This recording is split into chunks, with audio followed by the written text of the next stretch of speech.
पिछले दिनों के घटनाक्रम से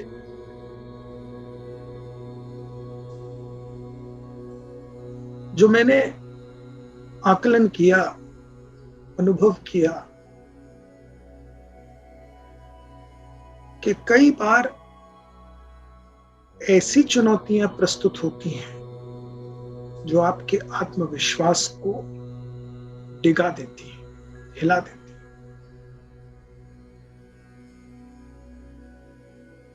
यूं लगता है कि आप नहीं कर सकते इसका सामना,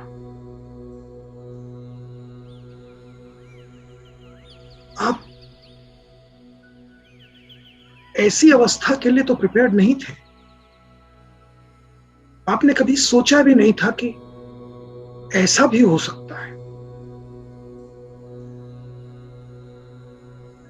और मैं ये समझता हूं कि इस तरह की चुनौतियां हम सबके जीवन में आती हैं। हम में से कोई भी इससे अछूता नहीं है।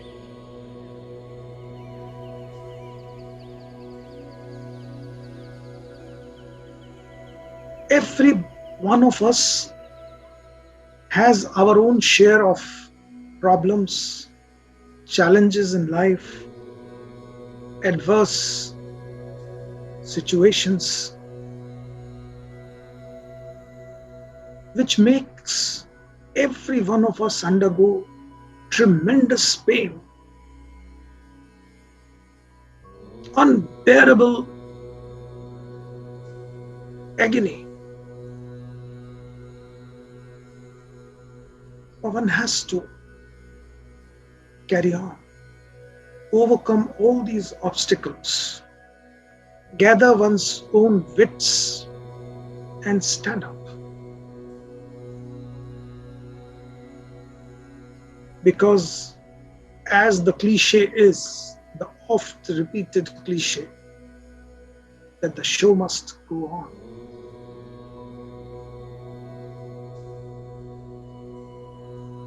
And because the show must go on, we all are here once again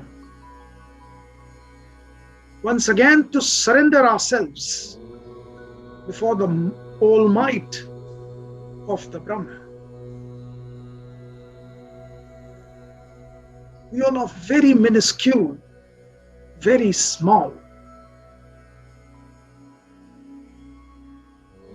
And we may be thinking ourselves to be larger than what we are. But the truth is, such incidents in life makes one realize that we are simply one spoke in the wheel of scheme of things. And the universe is enormous.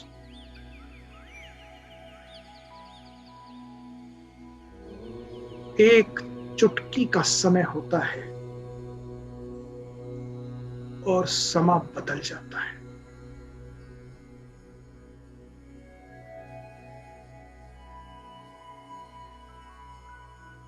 और इसी सत्य से परिचित कराते हैं हमारे उपनिषद। ये वेद जिनकी व्याख्या हम पिछले लगभग 1.25 साल से करते आ रहे हैं, इसी सत्य से परिचित कराते हैं। ये सारे के सारे ग्रंथ और विधि का विधान देखिए कि जब हम उस उपनिषद की चर्चा के मध्य में थे,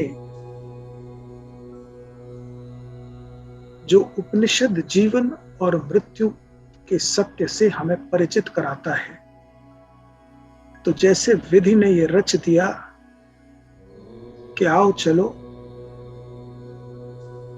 प्रैक्टिकल अनुभव भी करा देते हैं। थ्योरेटिकल टॉक तो बहुत हो गई, आओ तुम्हारा सामना कराते हैं उस मृत्यु से जिसे कठोपनिषद में नचिकेत को बताते हुए यम ने कहा है कि मैं ही एकमात्र सत्य हूं इस सृष्टि में।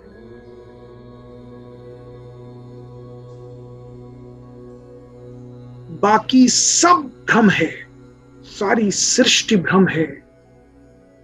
स्वयं नारायण भी यदि अवतार लेंगे तो मेरा सामना करना पड़ेगा, क्योंकि मृत्यु अटल है, मृत्यु सत्य है। और भ्रम देखिए कि हम इस मृत्यु के प्रत्यक्ष दर्शन करते हुए भी सदैव भ्रम में रहते हैं।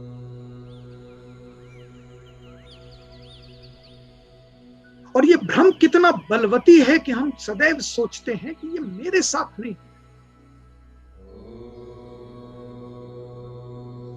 ये मेरे घर में नहीं होने वाला। और इस भ्रम की वजह से हम पूरे जीवन जाने कौन कौन से क्रियाकलापों में व्यस्त रहते हैं, कितनी हवस से ग्रस्त रहते हैं।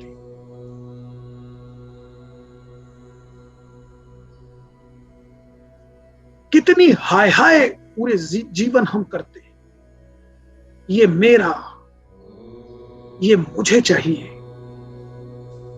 ये मुझसे कोई ले नहीं सकता, कोई छीन नहीं सकता। किंतु इस भ्रम में हम ये भूल जाते हैं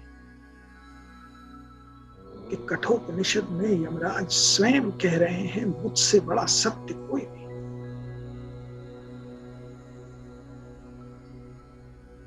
और इस सत्य की व्याख्या उस छोटे से बालक नचिकेत को जब वो कर रहे हैं, तो आपने पिछले सत्रों में ये जांचा परखा, सुना, समझा और पाया कि स्वयं यमराज कह रहे हैं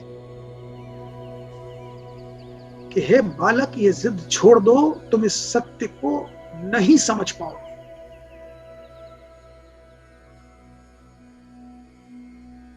तो वो इंगित हम सब की ओर कर रहे हैं जब वो कहते हैं कि इंद्रादि देवता भी इस सत्य को सुनकर भी समझ नहीं पाए, तो तुम तो छोटे से बालक हो, तुम क्या समझ।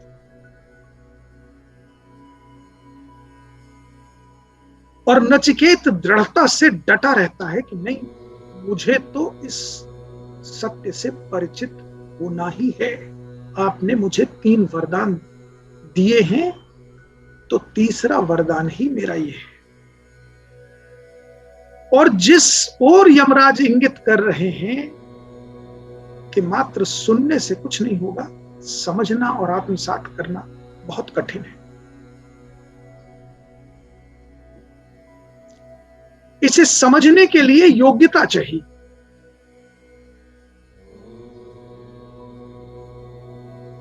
अयोग्य व्यक्ति न तो इसे समझ सकता है, न इसे आत्मसात कर सकता है, न इस पर फेथ रख सकता है। मात्र सुनने से क्या होगा। और आपको स्मरण होगा कि इस सत्य से परिचित कराने से पहले यमराज नचिकेत की तरह तरह से परीक्षाएं लेते, उसके धैर्य की, उसकी बुद्धि की, उसकी स्मरण शक्ति की। और जब नचिकेत उन तमाम परीक्षाओं में उत्तीर्ण होता है, अपनी योग्यता यमराज के सामने साबित कर देता है, तब जाकर उस सत्य से परिचित कर। और इस सत्य से नचिकेत को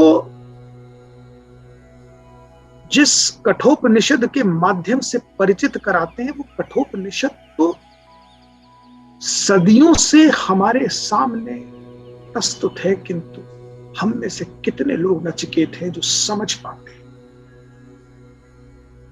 कितने लोग हैं जो उस सत्य को आत्मसात करके जीवन में उस तटस्थता को अपना पाते हैं। हम छोटे छोटे नुकसानों पर विचलित हो जाते हैं।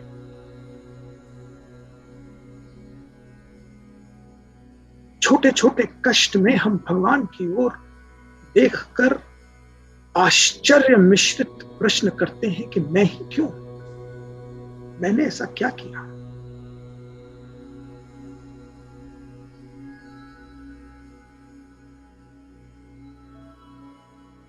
और बिलीफ योग्यता के पश्चात आती है। एक होती है योग्यता किसी चीज को समझने की। बहुत सारे ऐसे ज्ञानी जन होते हैं जो सुनने के पश्चात समझ भी जाते हैं। They have that inherent wisdom to understand things in the right perspective, but that is not enough. और वेद भी ये बताते हैं। इसीलिए ज्ञान की अर्जन की जो श्रृंखला है उसमें अध्ययन मात्र नहीं है, अध्ययन तो पहला चरण है। मात्र अध्ययन करने से ज्ञान प्राप्त हो जाए ये संभव नहीं है। अध्ययन के पश्चात होता है चिंतन। आपने एक श्लोक पढ़ा, फिर उसको चिंतन कर रहे, गुण रहे। चिंतन के पश्चात होता है मनन, मन में उतार लेना, आत्मसात करना। और तत्पश्चात होता है विश्वास। अध्ययन, चिंतन, मनन के पश्चात उस ब्रह्म पर विश्वास तो हो, उस शास्त्र की, उस शास्त्रोक्त उक्ति पर कहीं जाकर मन टिके तो सही। कई बार हम अपने ज्ञान के अभिमान में विश्वास नहीं कर पाते। विश्वास से मेरा मतलब फेथ से है, बिलीव, जो आपके अंदर एक फेथ हो कि yes, this is the truth. मैं कहानी सुनाता हूं। एक किसान था जो बहुत परेशान था।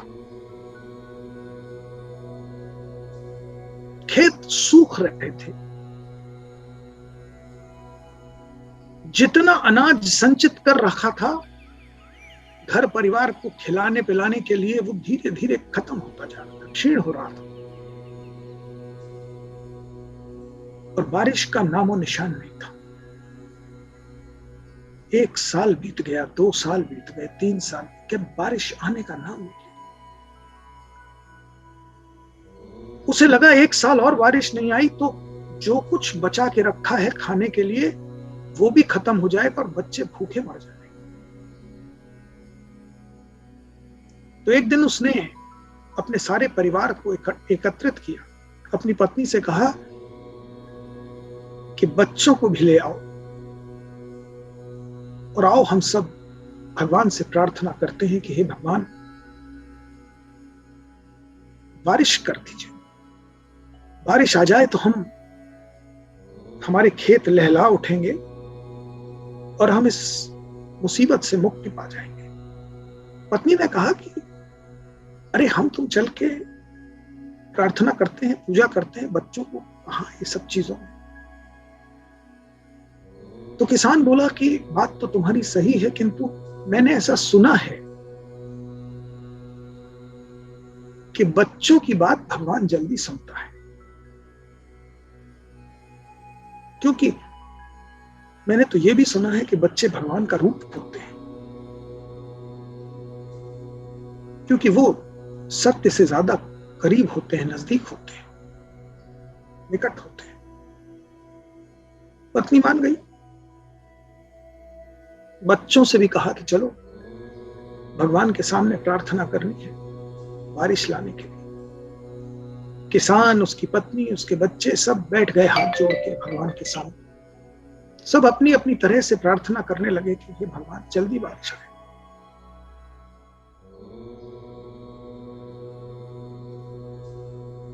किसान की छोटी बच्ची एक छोटा बेटा, वो भी हाथ जोड़े बैठे थे और अपने ही हिसाब से अपने शब्दों में भगवान से प्रार्थना कर रहे थे कि हे भगवान जल्दी बारिश आए, मेरे पिता को बड़ा कष्ट है, उसे दूर कीजिए।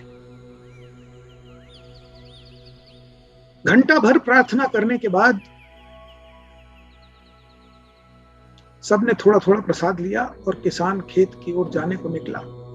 चलो देख आऊं, कुछ खुदाई उदाई करूंगा, आ जाऊंगा, सूखा पड़ा है। जब किसान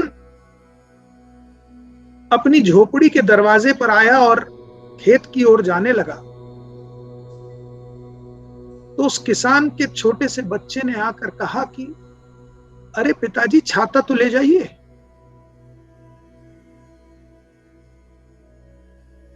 किसान बोला, छाता? यहां 3 साल से बारिश नहीं हुई, कड़ाके की धूप है, सूखा पड़ा हुआ है, तू कह रहा छाता ले। बच्चा बोला, लेकिन अभी तो प्रार्थना की है, हे भगवान जल्दी बारिश आए। तो बारिश आएगी ना? उस किसान की आंखें खुल गई।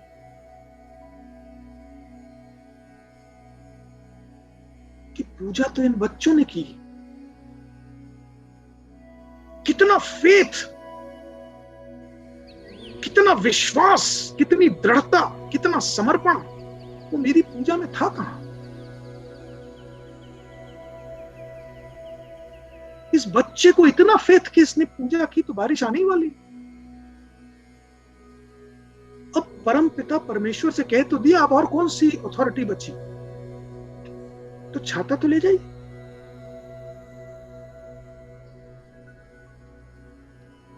ये चरण मैंने इसलिए बताया कि जब आप किसी भी शास्त्र का अध्ययन करते हैं, मात्र अध्ययन, श्रवण अंतिम चरण नहीं है। ये तो थॉट प्रोवोकिंग एक्सरसाइज है, जहां से आपके थॉट्स को प्रोवोक कर दिया कि अब इसके आगे के चरणों पर आप उस मार्ग पर बढ़ लीजिए। गुरु ने जो ज्ञान दिया है, अब उस पर चिंतन तो स्वयं करना है। चिंतन गुरु आपके बिहाफ पर नहीं कर सकता, वो तो आप ही को करना है। चिंतन के पश्चात उसे आत्मसात करने की जो प्रक्रिया, जिसे मनन कहते हैं, वो आप ही को करना है, गुरु वो नहीं कर सकता, वो तो स्वयं के लिए करेगा।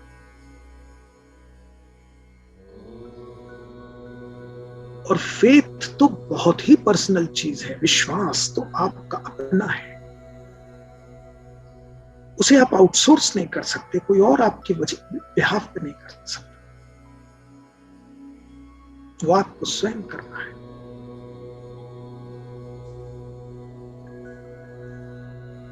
तो कई बार जब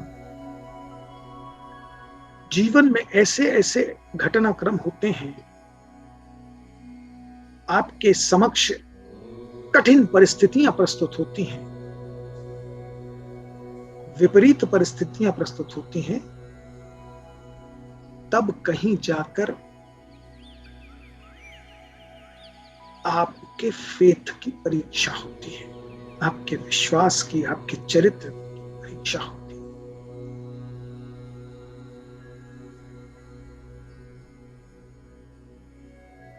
तो जहां पर हम रुके थे,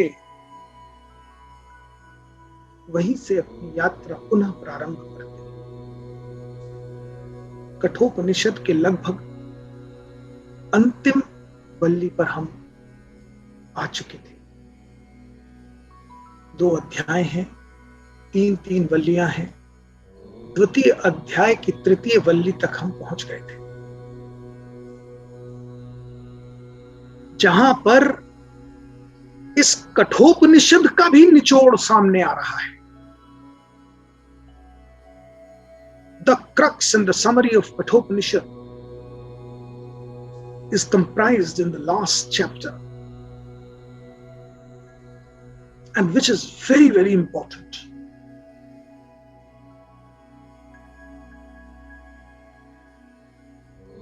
because that gives you an insight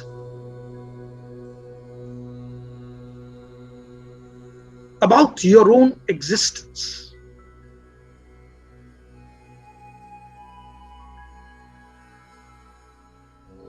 ऊर्ध्वमूलो अवाक्षाक,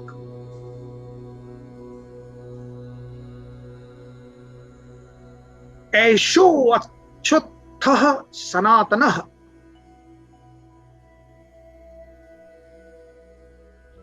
ऐतद शुक्रम ऐत ब्रह्म ऐत अमृतम उच्यते,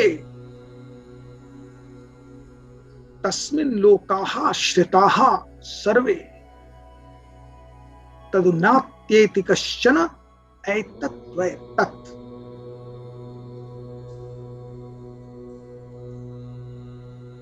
ये जो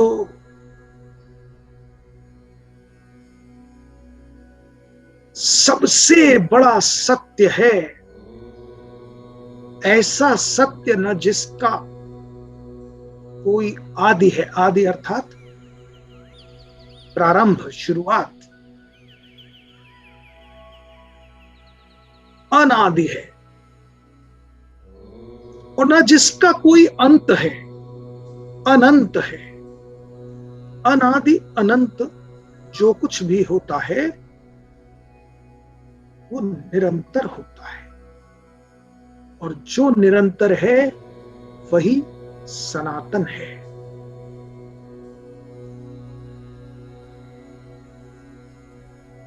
ऊर्ध्वमूलो अवाक्षाक, ऐशो अश्वत्थः सनातनः। अश्वत्थः मतलब एक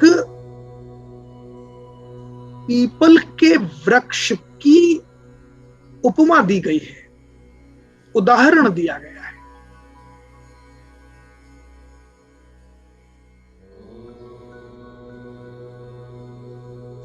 वट वृक्ष, पीपल का जो वृक्ष होता है वो बड़ा गुणी होता है। पीपल का वृक्ष एकमात्र ऐसा वृक्ष है जो रात में भी ऑक्सीजन देता है।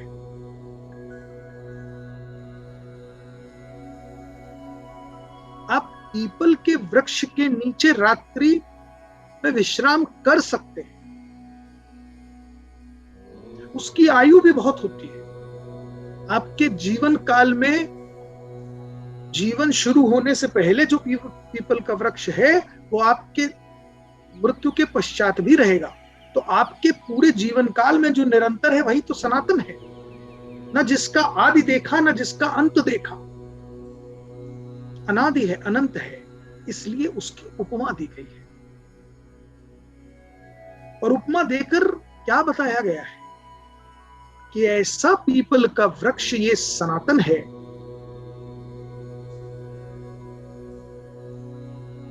जिसके जड़ जो हैं वो ऊपर की ओर हैं और शाखाएं, पत्ते नीचे की ओर हैं। ऐसा क्यों कहा गया कि ऐसा सनातन, ऐसा पीपल का वृक्ष जो उल्टा है, जिसकी जड़ें ऊपर हैं, ऊर्ध्वमूलो, मूल मतलब जड़, अवाक शाख, शाखाएं उल्टी नीचे की ओर, ऊर्ध्वमूलो अवाक शाख। क्योंकि जैसे कि वृक्ष की उत्पत्ति जड़ से होती है, मूल से होती है, ऐसे ही इस समस्त सृष्टि की उत्पत्ति ब्रह्म से हुई है।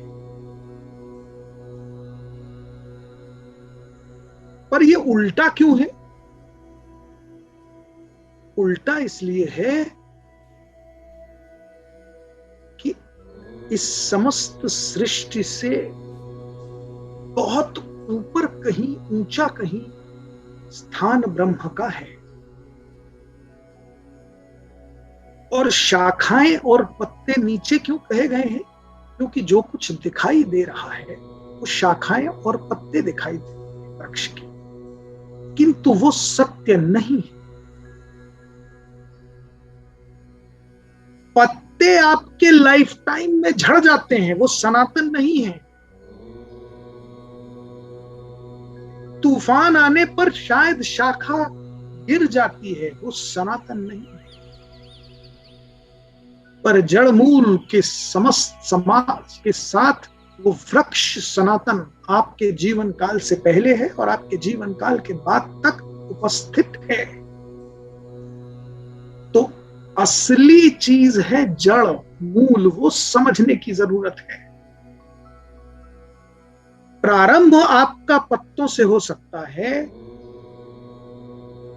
शाखाओं से हो सकता है, पर पहुंचना ऊपर उस देखिए, ऊपर मतलब कोई ऐसा नहीं कि आप आसमान की तरफ देख के जोर जोर से चिल्लाने लगे तो ब्रह्म नीचे उतर आएंगे, ऐसा नहीं। इसका भावार्थ समझिए। भावार्थ ये कि जीवन में जितनी जितनी गहराई में उतरते जाओगे उतना उतना ऊपर उठते जाओ।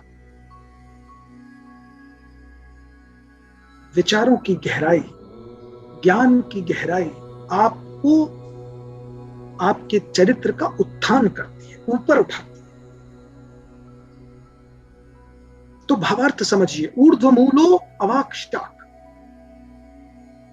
ये शाखाएं, ये पत्ते जो ऊपर दिखाई दे रहे हैं, ये सृष्टि का भ्रम है। यहां पर अटक के रुक मत जा, यहां से तो यात्रा शुरू हो, और जितना जितना गहराई में जाओगे उतना उतना ऊपर उठते जाओगे, उतना उतना ब्रह्म के निकट पहुंचते जाओगे। देखिए ना, हम अपनी बोलचाल की भाषा में जब किसी व्यक्ति को बहुत ऊंचापन करते देखते हैं तो यही कहते हैं ना, अरे बड़े नीचा गिर गया है, बहुत नीचे स्तर का व्यक्ति, यही कहते हैं ना। तो अपेक्षा चरित्र का ऊपर उठने की होती है, पर चरित्र ऊपर उठता कैसे है? जब आप बात की गहराई को समझते हैं। ये भी सत्य है ना, आदमी कहता है ना, बात की गहराई को समझो। इसी प्रकार वृक्ष की गहराई समझेंगे तो वृक्ष के सारे मूल को समझ जाएंगे और आपका चरित्र ऊपर उठ जाएगा।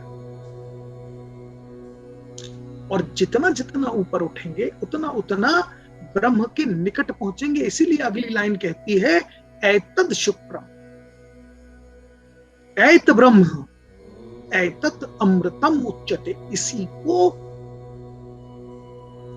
शुक्र मैंने सबसे बड़ा सत्य, ये ऐतत ब्रह्म, ब्रह्म यही ब्रह्म है। ऐतत अमृतम उच्यते, अमृत जिसकी मृत्यु नहीं हो सकती, जिसका कोई अंत नहीं हो सकता, इसी को अमृत उच्यते अर्थात कहते हैं। ऐतत अमृतम उच्यते, इसी सत्य को अमृत कहते हैं। अमृत कोई और ऐसा घड़े में भरा हुआ पेय पदार्थ नहीं है कि आपने पी लिया और आप अमृत हो गए।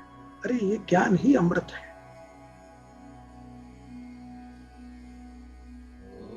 यही आपको ओछेपन से बचाएगा, यही आप गिरने से बचाएगा, यही आपको मृत्यु से बचाएगा। मृत्यु नहीं, शरीर की मृत्यु नहीं, आपके विचारों की मृत्यु। कहते हैं ना कि शरीर मृत हो सकता है पर वो विचार मृत नहीं होते। तभी तो कृष्ण के विचारों को ही तो आप भगवत गीता में आज तक पढ़ रहे हैं, और कृष्ण अमर है आपके मानस पटल पर। बुद्ध अमर है, राम अमर है। You can kill a man, but you cannot kill his idea. जब आप उस ज्ञान, उस की परिभाषा समझ गए तो आप अमृत हो गए। एतत् अमृतम, अमृतम उच्यते। तस्मिन् लोकाः श्रिताः सर्वे, और इसी पर सारा का सारा सृष्टि का संचार ब्रह्मांड टिका हुआ है। तस्मिन् लोक, इसी पर, सारे लोक आश्रित हैं, तस्मिन् लोकाः आश्रिताः तदुनात्येति कच्चन। और इस सत्य को कोई भी पार नहीं कर सकता, पार नहीं पा सकते। यही सत्य सनातन है।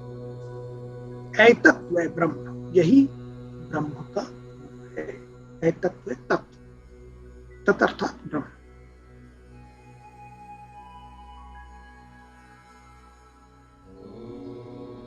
यदिदम किम, ये जो सारा है सृष्टि, यदिदम किम जगत सर्वम,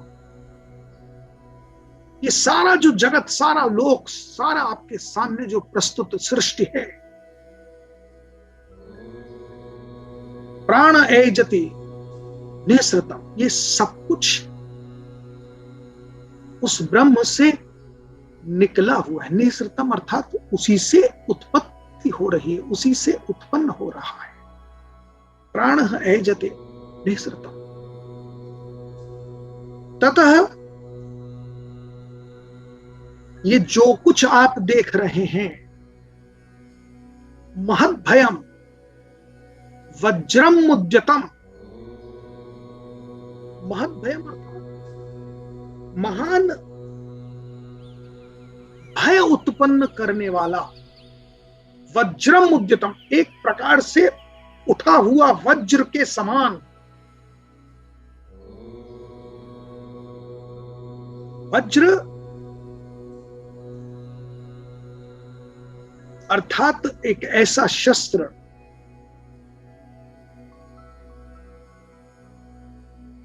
जो दंड का प्रतीक है। महत् भयम वज्रम उद्यतम एतत् विदुरमृतास्ते भवन्ति। वो परम पिता ब्रह्म जो महान दयालु भी है, दया का प्रतीक भी है, किंतु उतना ही भयाक्रांत करने वाला भी है।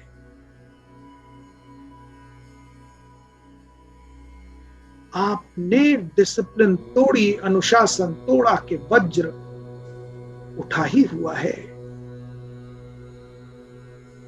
और एतत् विदुर अमृतास्ते भवन्ति, अर्थात जो विजडम रखने वाले लोग हैं, जो समझदार लोग हैं, जो ज्ञानी हैं,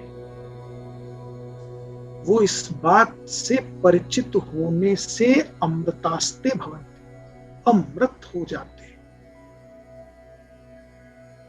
जो इस सत्य से परिचित हो जाते हैं कि वज्र की तरह उठा हुआ ही है दंड, वो परम ब्रह्म भयानक है, भयंकर है, महत् भयम।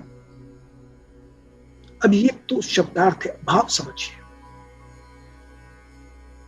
क्योंकि आपकी आंखों के सामने ये प्रतिदिन घटनाक्रम हो रहा है।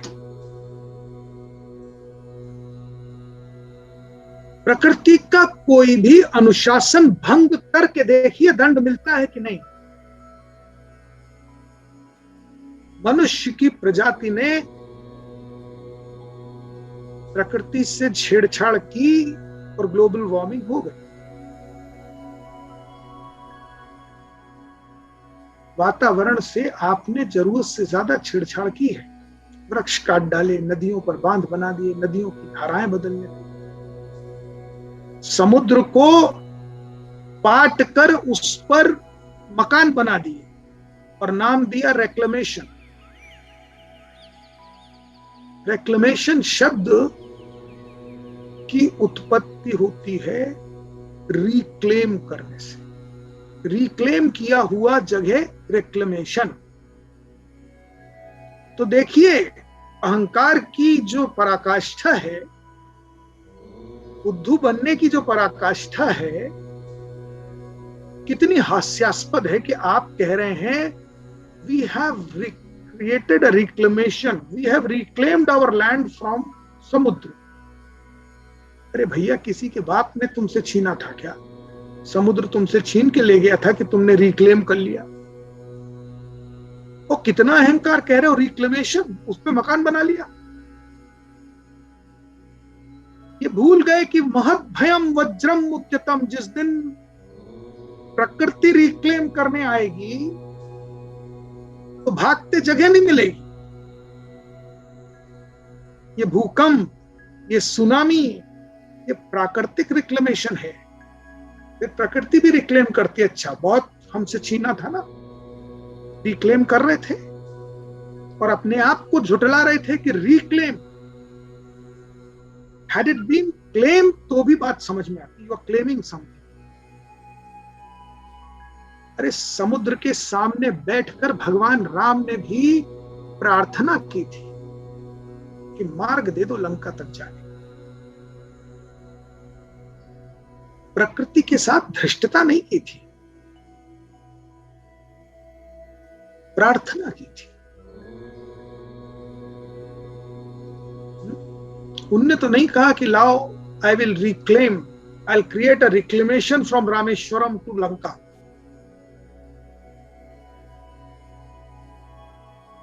प्रार्थना की।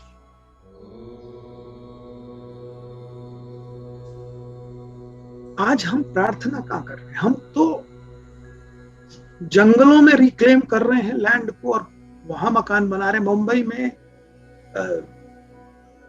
मुंबई किसी जमाने में जो मुंबई का आउटस्कर्ट हुआ करता था, वहां पर संजय गांधी नेशनल पार्क था।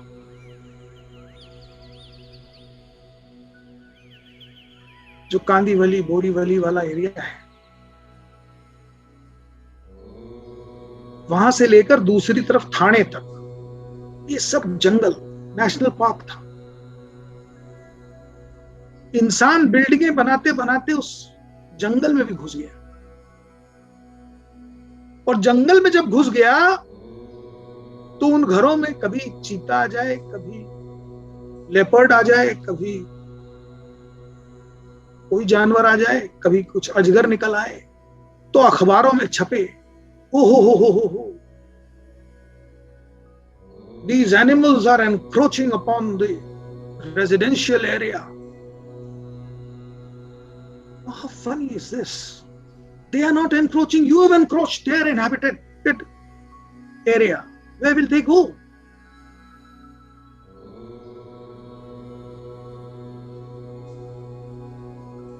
तो ये श्लोक कह रहा है महद भयम वज्रम उद्यतम। वही ब्रह्म, वही प्रकृति इतनी भयानक भी हो जाएगी कि जिसका तुम्हें अंदाज नहीं है।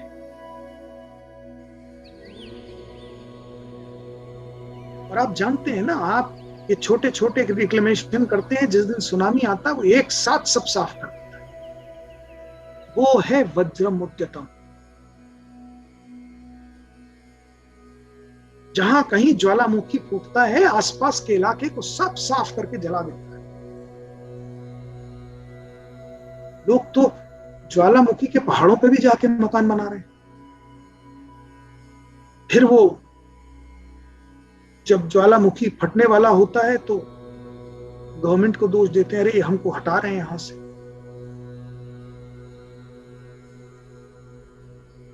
सीस्मिक डिस्टर्बेंस आप क्रिएट करते हैं, भूकंप आता है तो आप कहते हैं साहब ये वही ब्रह्म, ये वही श्लोक है जो चेताता है कि ब्रह्म तो दयालु है, परम पिता परमेश्वर है, किंतु उतने ही भयानक भी है। और ये बात जो समझता है वो अमृतास्ते भवन्ति, ते मतलब वे अमृत हो जाते हैं, भवन्ति यानी जो ये सब खिलवाड़ नहीं कर रहे हैं,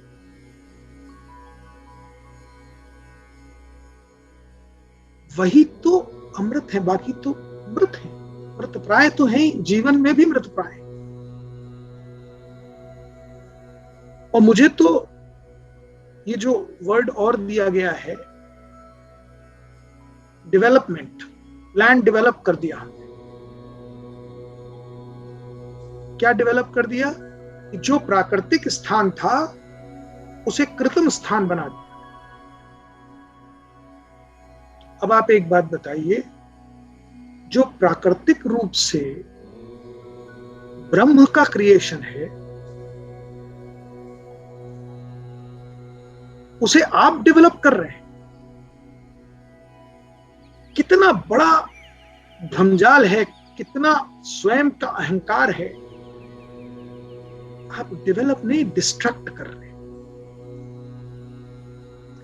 तो मैं ये सारे उदाहरण इसलिए दे रहा हूं कि बात समझ में आए। कठोपनिषद के इस श्लोक को जब तक आप करंट समय से रिलेट नहीं करेंगे, आप कहेंगे कि अरे अब तक तो हम ये जानते आए कि परम पिता परमेश्वर ब्रह्म तो बहुत दयालु है, तो ये भयंकर क्यों कह रहा है ये श्लोक? तो भयंकर उसी के लिए है जो अनुशासन को भंग करेगा। और आगे के श्लोक में आप समझेंगे कि इस अनुशासन को भंग करने की क्षमता देवताओं में भी नहीं है। वो करेंगे तो वो भी दंड के भागी। ये उनके लिए भी संभव नहीं है। तो हम तो इंसान हैं, क्षणभंगुर हैं। जो सनातन है वो भी अनुशासन में है। इसलिए बताया गया इस श्लोक में कि वो जो सबसे दयालु है, जो तुम्हारी धृष्टताओं को इग्नोर करते चले जा रहे हैं, वो भी अनुशासन भंग करने पर भयानक रूप लेकर प्रस्तुत होते हैं। बहुत भयम, महान भय की उत्पत्ति। वज्रम उद्यतम, उठा ही हुआ है दंड प्रदान करने का शस्त्र। तो जितनी जल्दी इस सत्य को समझ लो, वही अमृत का सूत्र है।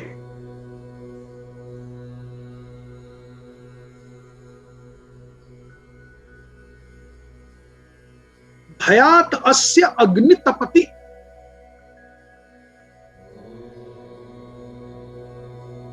भयात तपति सूर्य, भयात इंद्रश्च वायुश्च मृत्यो धावति पंचमः। अर्थ देखिए, जो मैंने आपको कहा, अनुशासन, आप तो क्षणभंगुर हैं जो रिक्लेमेशन कर रहे हैं, डेवलप कर रहे हैं, स्वयं को छल रहे हैं।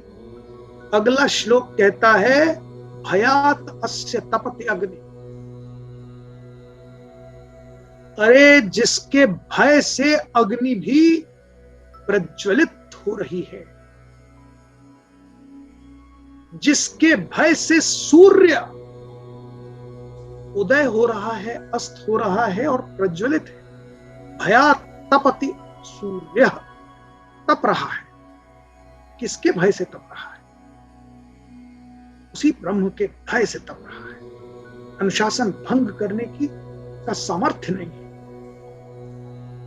भयात तपति, भयात अस्य अग्नि तपति, भयात तपति सूर्य। और जिसके भय से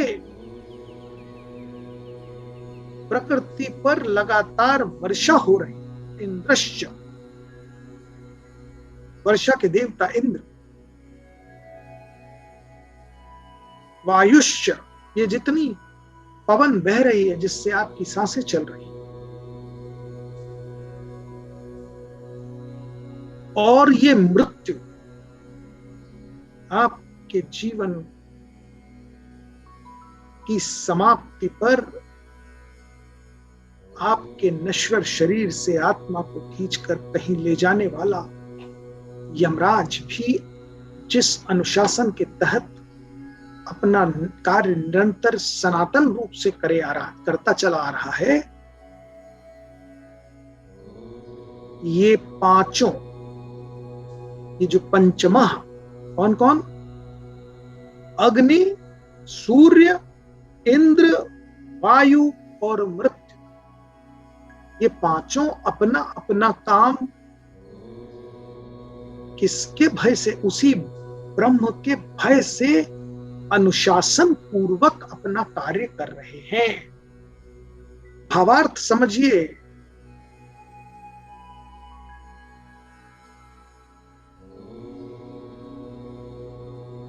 भय बिन होय न प्रीत। कहीं भी अनुशासन रखना है तो दंड का भय होना आवश्यक है। इतना भी दयालुता,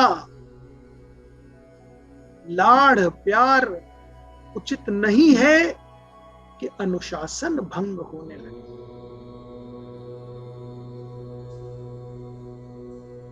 चाहे फिर वो पेरेंट्स हो या गुरु हो, दंड तो आवश्यक है। दंड के बिना अनुशासन का भय नहीं होता, और भय के बिना अनुशासन, चाहे वो बच्चा हो या पाला हुआ जानवर, भय है तो ही अनुशासन है। शेर जो जंगल का राजा है, उसे भी प्राणों का भय है ना, तभी वो आपके घर में नहीं घुस रहा। भय है तो अनुशासन में जंगल में घूम रहा है।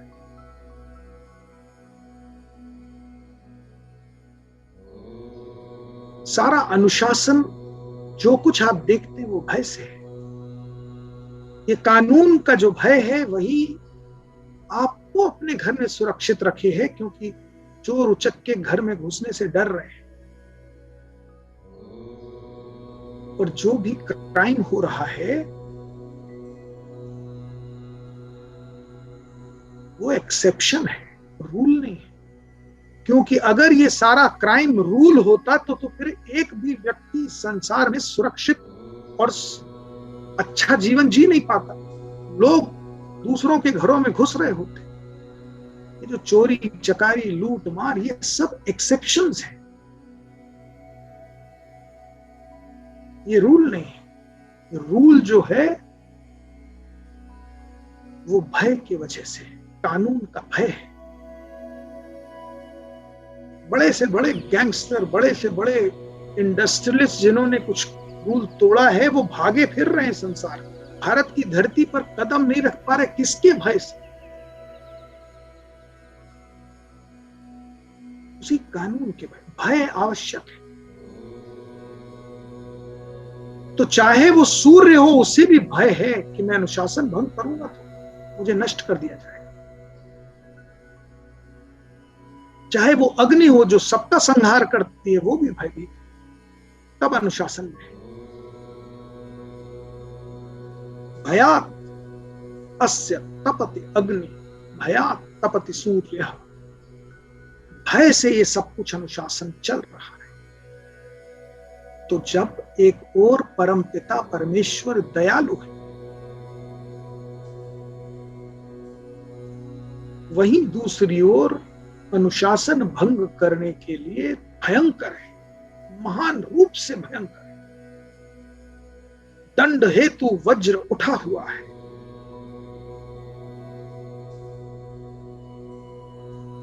तभी सब कुछ अनुशासन में चल रहा है।